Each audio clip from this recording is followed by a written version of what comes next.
مولانا روم نے ایک حکایت کے ذریعے سے سکھایا کہ جتنے بھی صاحب علم گزرے ہیں اور علم میں جتنا زیادہ بڑا مقام کسی کا ہے، وہ بڑے سے بڑے مشکل نقطے کو نہایت آسان بنا کے پیش کر دیتے ہیں۔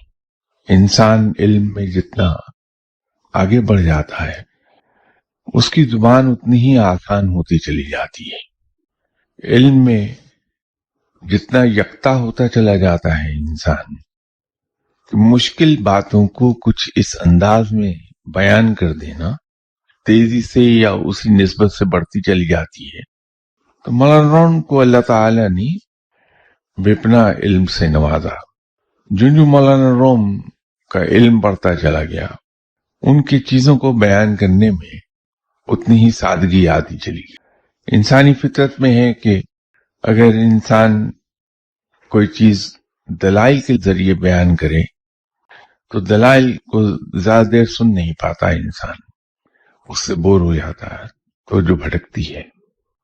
لیکن اگر انہی دلائل کو چھوٹی چھوٹی کہانیوں کی شکل دے دی جائے تو وہ سننے والے کی دلچسپی آخر تک قائم رہتی ہے۔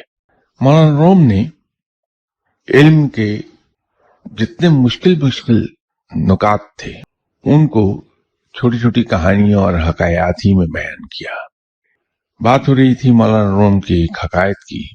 ایک یہودی بادشاہ تھا، اس نے ایک ایسی خاتون جو مومن تھی، صاحب ایمان تھی، اس کو کہا کہ تم اس بت کو سجدہ کرو۔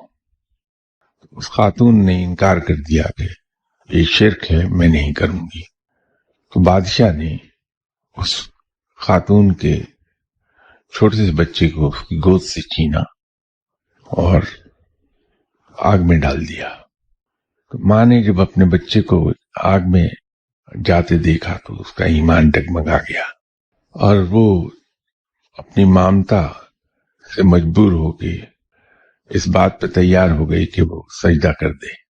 تو جو ہی وہ سجدہ کرنے لگی تو آگ میں جلتے ہوئے بچے کی آواز آئی، آپ اپنا ایمان نہ گنوائیں، کیونکہ میں اس آگ میں نہ جل رہا ہوں نہ میں مرا ہوں، بلکہ یہ آگ میرے لیے اسی طرح گلستان بن گئی ہے جس طرح حضرت ابراہیم علیہ السلام کے لیے گلنار ہو گئی تھی۔ اب یہ ایک ایسا نقطہ ہے اس کے اندر جو مولانا روم نے بیان کیا اس کہانی میں، وہ ہے انسان کا ایک جہان سے دوسرے جہان کی طرف سفر۔